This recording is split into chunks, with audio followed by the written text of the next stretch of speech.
Hi everyone, so in this video, I was gonna just kind of share briefly, with you guys, like what the history, what our story is when it comes to the very beginning of Chelsea Place. And so it really starts back in March of 2011. I was 23 years old, had just graduated from the University of Florida, and Chelsea was like 21. I was working actually for an Allstate. I went to school for finance. I was working at an Allstate agency. I absolutely hated it. I literally convinced my buddy that this is what we should do. We both moved out to Dallas, Texas. We rent a house together out there. We start to work for the same Allstate agent, and he was like the #1 in Texas and I think in the top 10 in the country. And we're like, this would be a great opportunity to learn from him. Eventually go open up our own. But like day 3, I'm like, oh my God, what did I get myself into? This is not for me.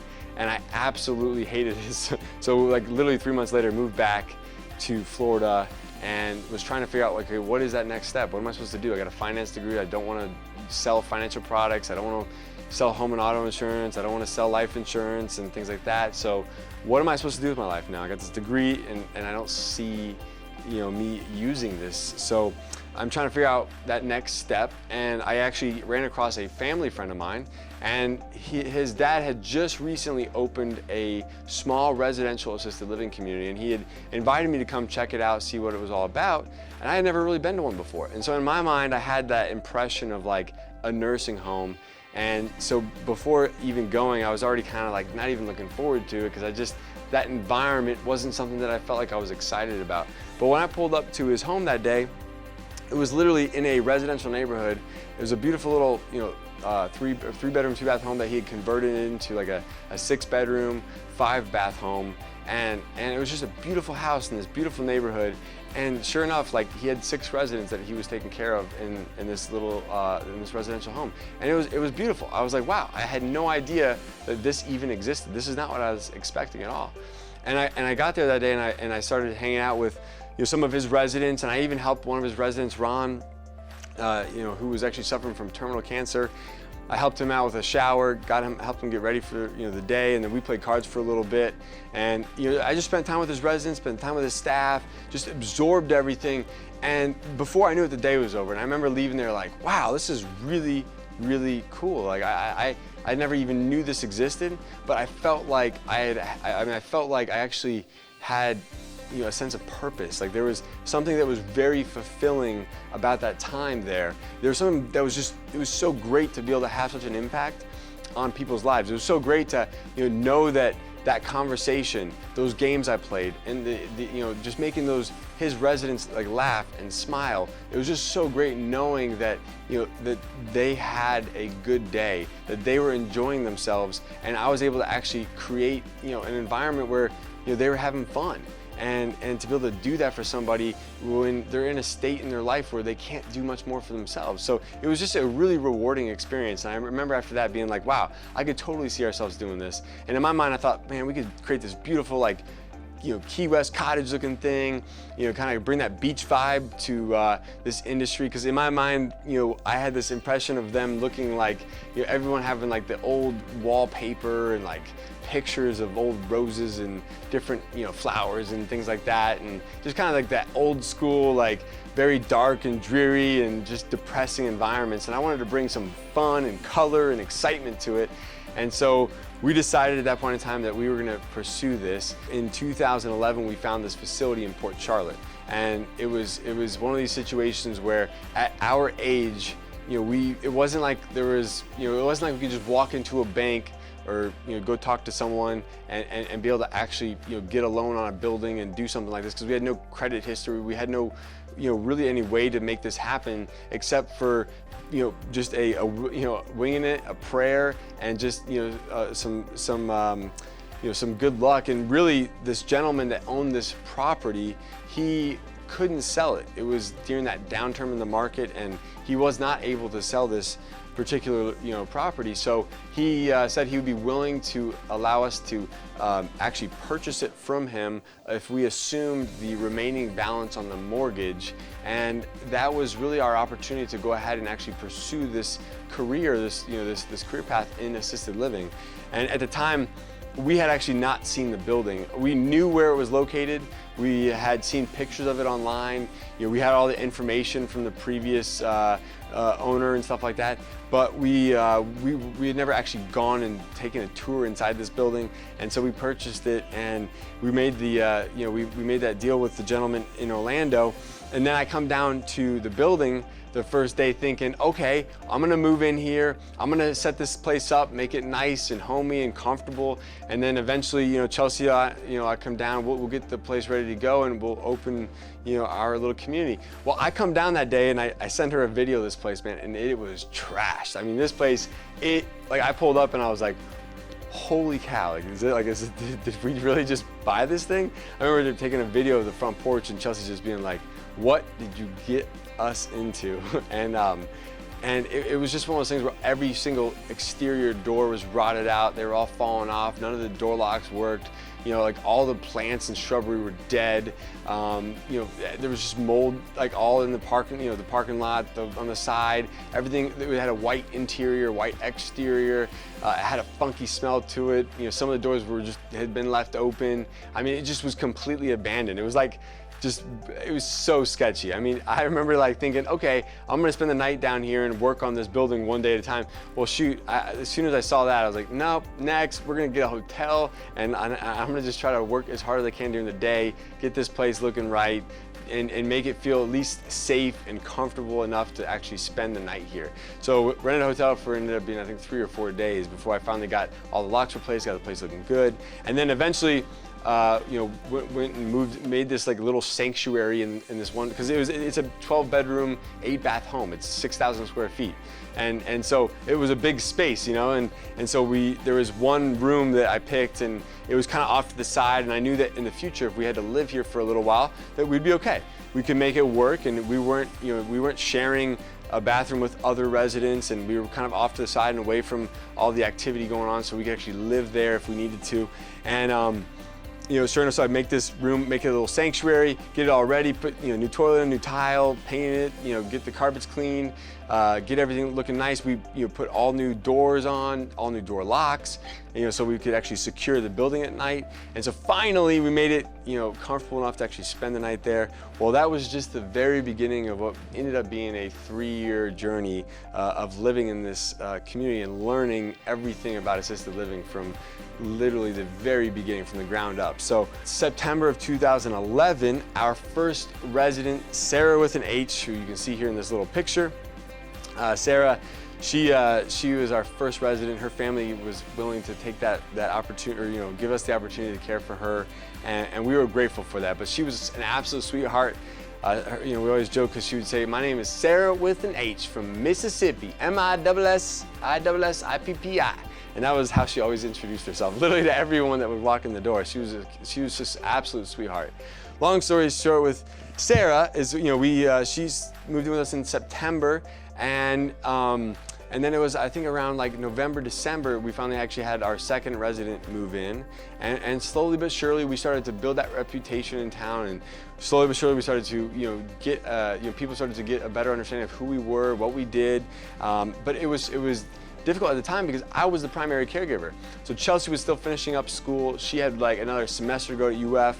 I was the one actually physically doing all the care. I was the one marketing the building. I was the one cooking meals, getting Sarah ready for the day. Just everything you can imagine, everything that we have to do to make it run, I was basically it. We had one other person that worked for us at the time. She worked 40 hours a week, and then there's 168 hours in a week, and I worked the remaining 128 hours.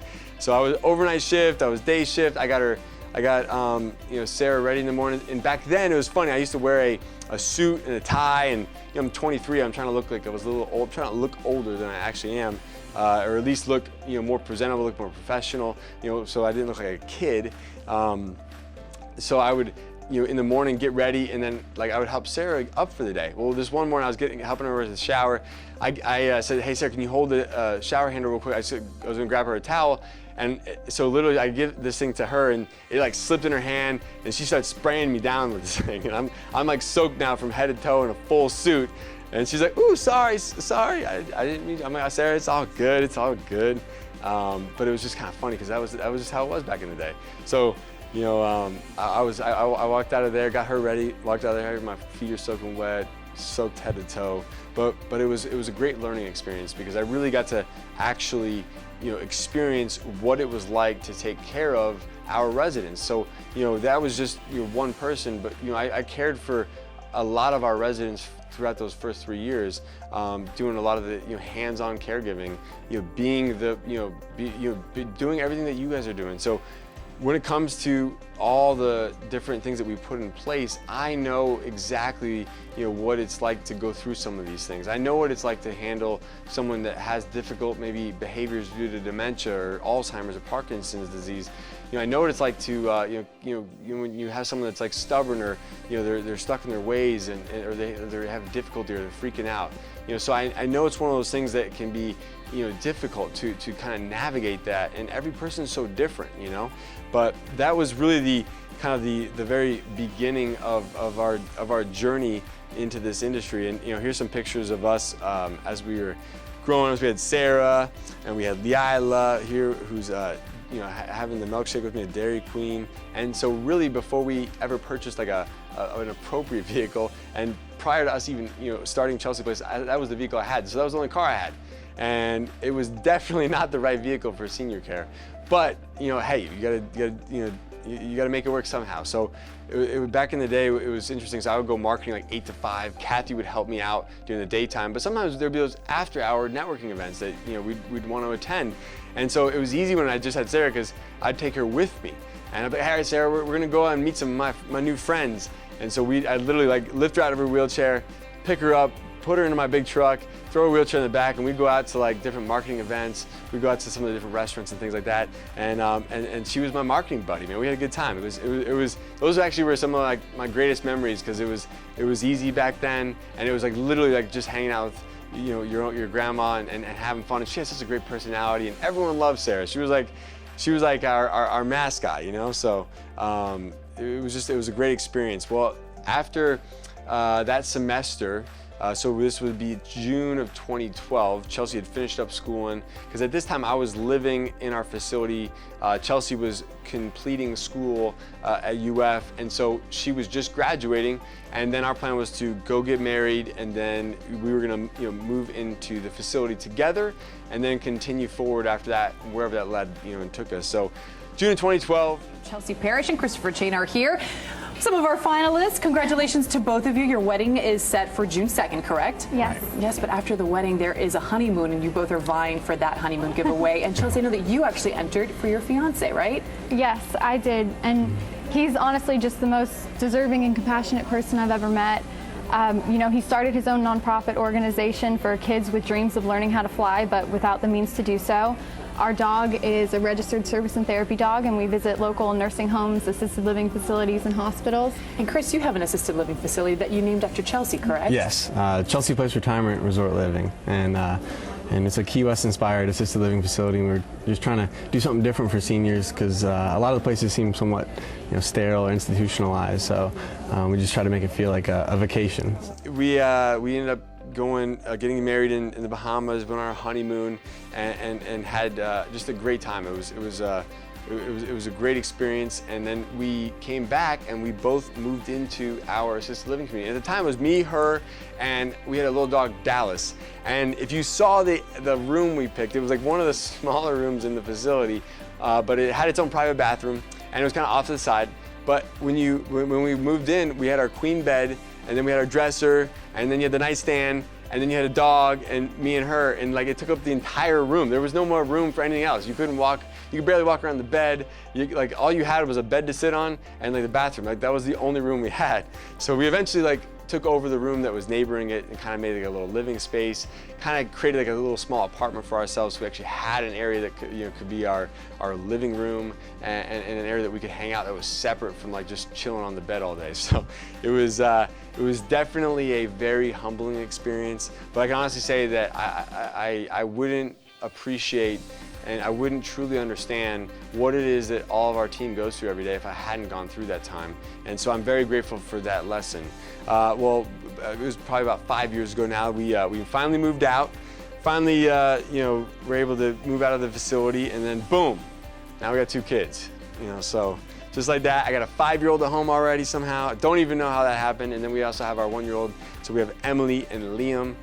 They're our 2 children, and here's Chelsea and us. And so this is, you know, it's really been this journey. And so those that haven't figured it out yet, you know, it is Chelsea Place.